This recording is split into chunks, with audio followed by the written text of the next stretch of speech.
السلام علیکم دوستانو، ښه راغلاست ECT پښتو ته. راځو نن چې کوم دی د HTML دویم لیکچر ده.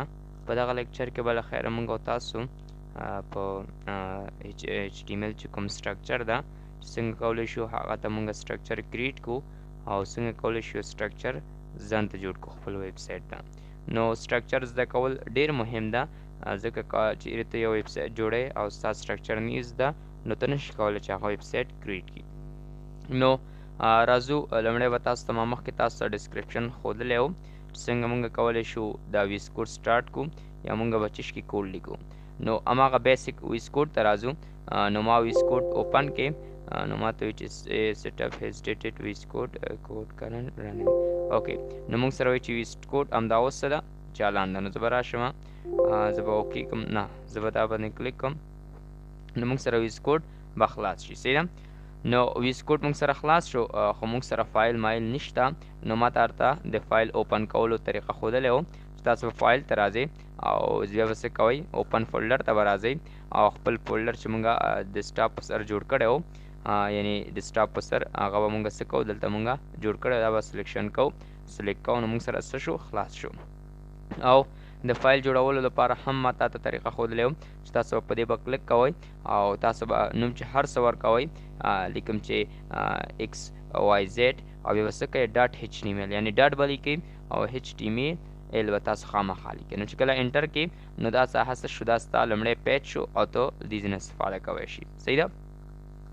د سټرکچر لیکلو لپاره به تاسو څه کوئ، ګورئ لومړی دې نه دا ما نه واورئ چې یو موږ سره په HTML کې ټیګ دی، بل ایلیمنټس ده، بل اټریبیوټس دی. ټیګ څه ته وایي؟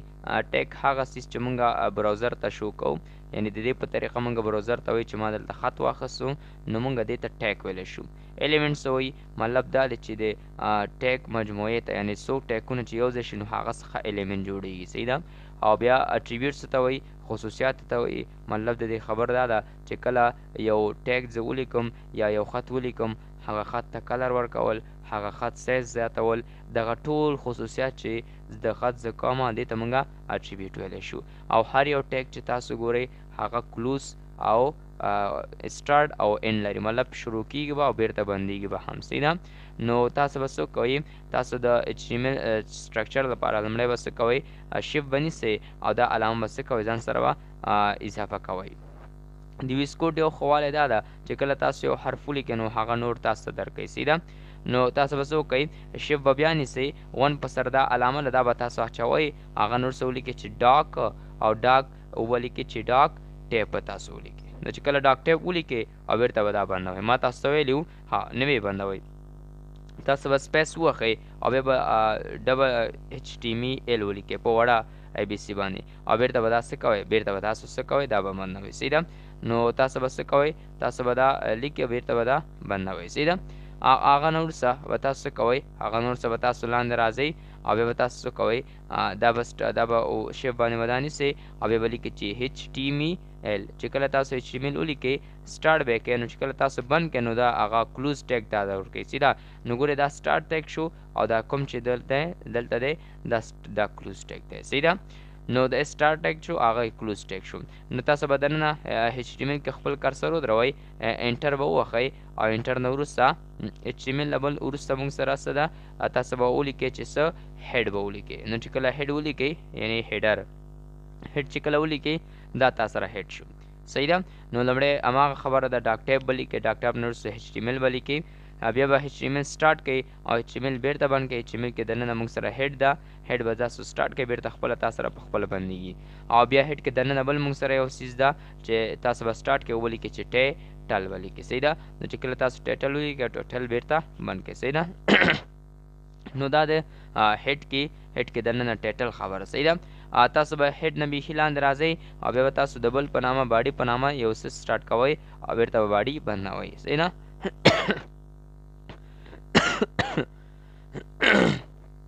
ډېر واقعي.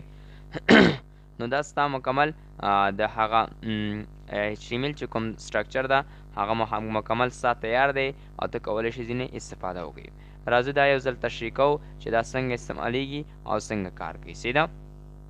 ما تاسو ډاک ټیپ ما تاسو د علامه واچوله بیا مې ډاک ټیپ ولیکو په غټ ای بي سی باندې بیا مې ایچ ټي ایم ایل وکړو هغه نور څه به تاسو ایچ ټي ایم ایل سټارټ کوئ او ایچ ټي ایم ایل بیرته بندوئ او ایچ ټي ایم ایل کې دننه به تاسو انټر وښئ انټر وهلو نه وروسته هیډ به سټارټ کوئ او هیډ به بیرته لیکئ هیډ کې دننه ټایټل ولیکئ ټایټل څه لپاره لیکو دغه هیډ چې تاسو ګورئ دا مونږ صرف سټیل لپاره استعمالوو سیده او ټایټل کې به ستاسو د ویب سایټ یا ستاسو دغه پیج چې کوم دی هغه عنوان شو کیږي او زمونږ سره کار چې کوم دی باډي سره ده یعنی مونږ ټیکسټ چې لیکو هر څه چې لیکو هغه دننه به مونږ څه کوو باډي کې لیکو در اعظم فرض مثال ما ولیکه چې هیلو او هیلو نه وروسته لیکم چې ورډ زه غواړم چې دا ځان سره څه کړمه هغه خپل پیج کې ولیکمه یعنی پیج کې څه کړمه شو کړمه نو د شو کولو لپاره تاسو طریقه دا لرئ چې تاسو به خپل فایل باندې بس رایټ اپشن کلیک کوئ هغه وروسته به تاسو څه کوئ کاپي نه کاپي پات باندې به څه کوئ کاپي پات شارټ کټ یې څه ده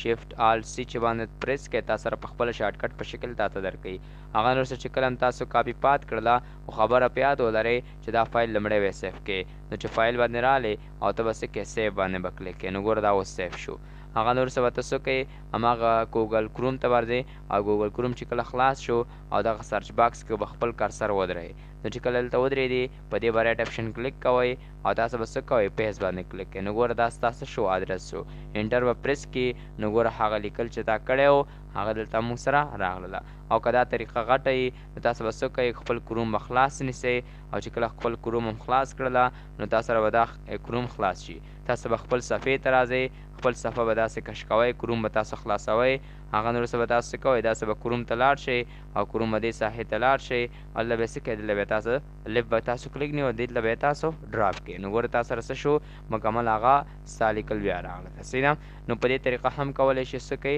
دا خپل هغه میتود د خپل هغه صفحه چې کوم دی تاسو شو کوئ او خپل خط ځان سره ولولئ نو دا موږ سره مکمل A to Z د سټرکچر خبره موږ سره د رن کولو خبره سبب الخیره مخکې ځو کار کوو نو تاسو موږ سره زموږ صفحه زموږ دا چینل ځان سره شیر کړئ او سبسکرایب یې کړئ چې تر څو د دغسې ویډیوګانو څخه تاسو برخمن شئ